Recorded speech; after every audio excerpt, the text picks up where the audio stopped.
na universidade como aluno de graduação em 99, através do vestibular, um dos últimos que houve, se eu não me engano.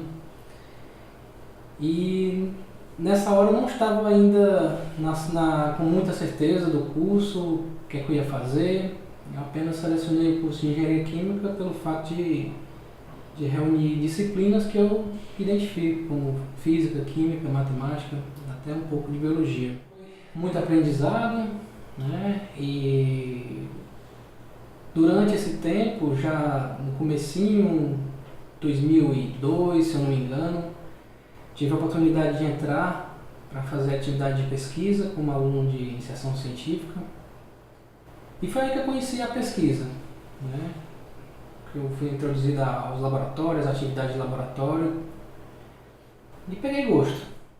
E de vez em quando meus orientadores me convidavam a ministrar alguma aula, substituir alguma aula, ainda dentro da minha graduação, no finalzinho, tirar dúvidas, né? E aí eu fui me identificando, sentindo a vocação para o professor, né? Para ser professor de universidade, né? Que já enquadraria tanto a parte de ensino quanto pesquisa, né?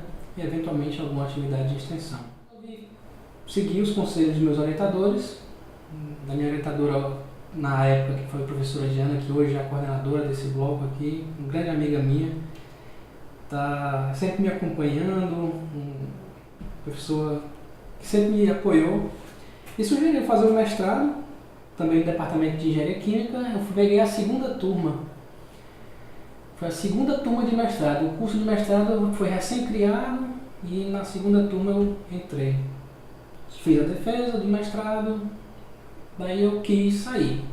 Queria ir para algum lugar para fora do Brasil para conhecer e ter outra experiência. Eu pensei, mas para onde, primeiramente, né? Então eu comecei a olhar nas linhas de pesquisas que eu estava atuando, quais eram os principais países, os principais grupos no mundo que estavam atuando naquela área. E um deles era a Alemanha, que foi justamente para onde eu fui. Então, havia na época, não sei como está hoje, né, mas havia na época seleções anuais, seleções a nível nacional, né? Então, a gente tinha que se candidatar a uma bolsa, e a primeira que houve, a seleção para o Nordeste, foi feita até em Recife.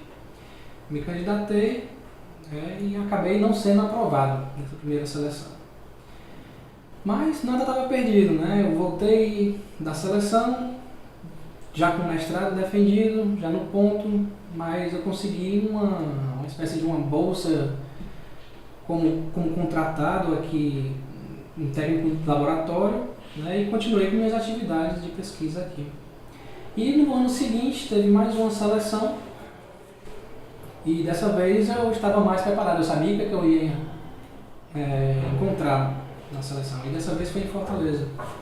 Então a comitiva do CNPq, CAPES e o DAAD, que é o órgão alemão para isso, vieram aqui, fizeram a entrevista, e dessa vez eu saí bem sucedido. Então recebi, né, uma bolsa para sair do país fazendo doutorado completo fora.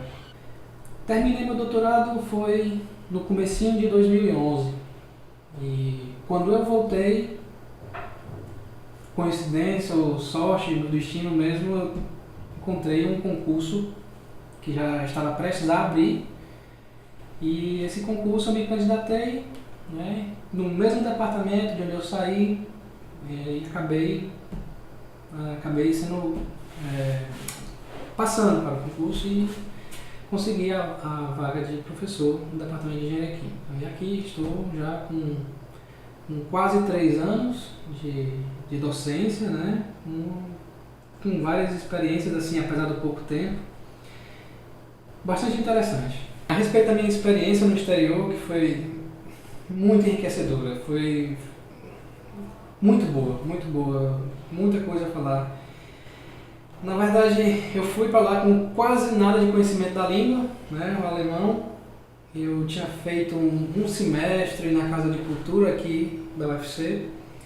E esse um semestre, o que eu vi em um semestre lá, eu acabei vendo, aqui na verdade, eu acabei vendo em uma semana lá. A gente era obrigado de 7 horas da manhã até 1 da tarde direto, né, com professoras bem rigorosas, não deixava a gente fazer outra coisa que não estudar o idioma. E era isso, o dia todo dia, um curso muito intenso, um curso excelente, né, que foi a parte do curso de alemão, que era dado pelo governo alemão, né, e eu fiquei numa cidade que era na antiga Alemanha Oriental, né, então eles ainda não tinham muito contato com o inglês, né, que era uma língua que eu poderia facilmente me virar nas ruas.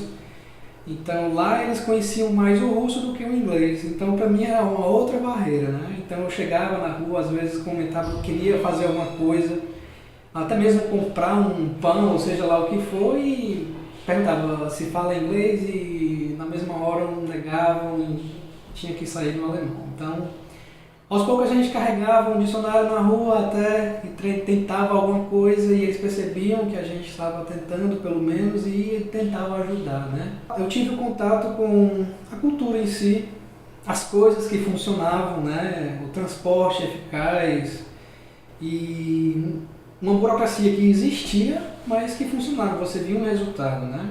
Comparações à parte, a gente tenta trazer o que aprendeu, tenta trazer o que foi de bom, tenta trazer o exemplo, né, e aplicar isso aqui e mostrar para as pessoas que tudo pode ser diferente, né, que na verdade às vezes basta boa vontade, basta interesse e mostrar, né. Então essa questão do exemplo também é o que eu tento mostrar para os alunos, para os estudantes ou para os bolsistas que estão aqui no laboratório, a forma de viver, a forma de estudar, a forma de lidar com o dia a dia, apesar das dificuldades que nós temos. Então, tenta adaptar uma coisa a outra e trazendo um exemplo sempre que possível. Então, das linhas de pesquisa que tem muita coisa a ver um com a outra, pelo menos no que eu faço, né, diz respeito à remoção de CO2 de misturas gasosas, né?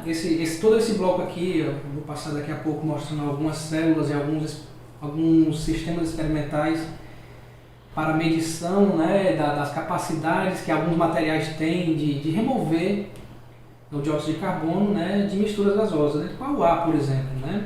Então a gente aqui, nesse bloco, nesses laboratórios, a gente tem projetos financiados tanto pelo CNPq, pela CAPES, os órgãos, né, usuais aqui dentro e também pela Petrobras. A Petrobras também tem interesse, né, em gerar resultados, né, e produtos que dizem respeito à remoção do CO2, à mitigação dos efeitos do CO2, tanto na atmosfera, né, aquela questão do aquecimento global.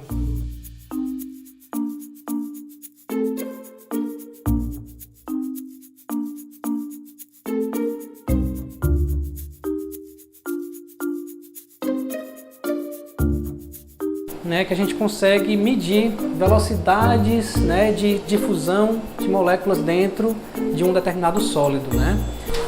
A primeira balança para medição de gás, para pesar gás, né. Parece um pouco estranho, mas com essa balança a gente consegue pesar gás. Nossos equipamentos, assim como qualquer laboratório do mundo em pesquisa, né, a gente costuma ter problemas.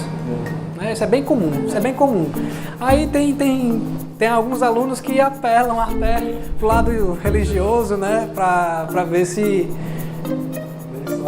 a coisa anda sem dar problema. Isso aí tem muito. A intenção era batizar cada uma dessas células com o nome de um desses Kelvin, o mesmo da temperatura, né? Mas cada um deles teve uma contribuição da forma como a gente enxerga, né? Esse professor aqui, que já faleceu, né, que era originário da Itália, na verdade, trabalhou por muitos anos na Argentina, né, foi um grande amigo da professora Diana, eu cheguei a conhecê-lo e ele teve uma contribuição muito grande nessa área.